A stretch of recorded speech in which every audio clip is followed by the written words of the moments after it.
Drifting through a memory. Wake up in your crystal sky. Floating till we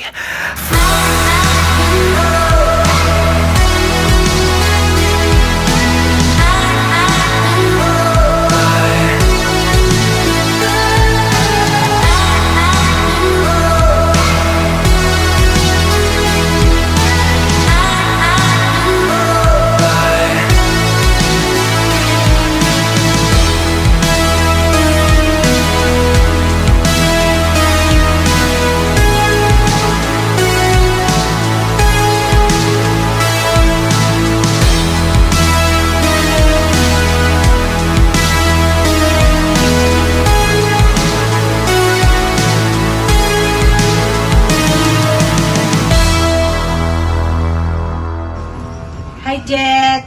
Surprise!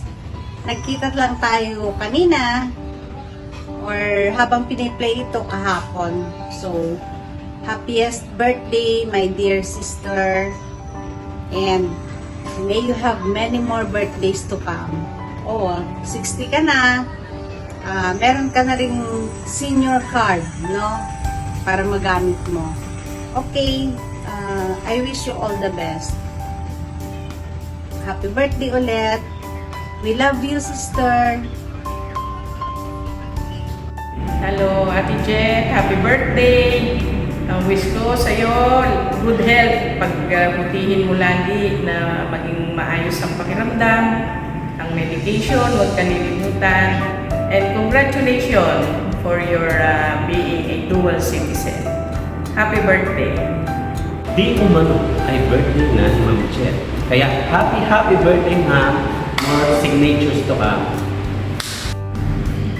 Hi Ma'am Jet, happy birthday. I wish you good health and very good wealth, and always keep safe, Ma'am. I miss you, Ma'am Jet. Happy birthday, Ma'am Jet. Thank you po sa lahat, and I hope God will give you more strength, more wisdom, and all more blessings to come for you and your family. And I love you, Ma'am Jet. Happy birthday. Happy and blessed birthday po, Ma'am Jet. I hope this year brings you more success and happiness po, at patuloy na good health na ibigay po sa inyo ni Lord.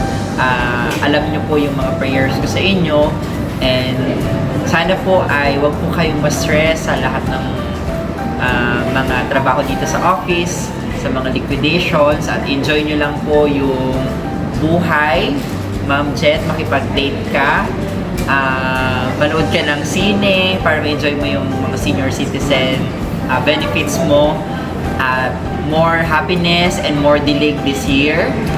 And sana po ay i-bless ka ni Lord ng maraming magagandang bagay pa sa buhay mo. So, God bless you, ma'am, and happy birthday. Happy birthday, Ma'am Jet. Stay healthy, tapos stay happy lang lagi. Tapos, bigyan mo kami ng ma'am, ng masarap na pagkain sa field. Pag-order mo kami ng masarap na pagkain. Yun lang, maraming salamat. Happy birthday, Ma'am Jet. Stay pretty, happy, good health, and God bless always. We love you, Ma'am. Happy birthday, Ma'am Jet. Stay healthy and ingat ka palagi. Love you, Ma'am Jet.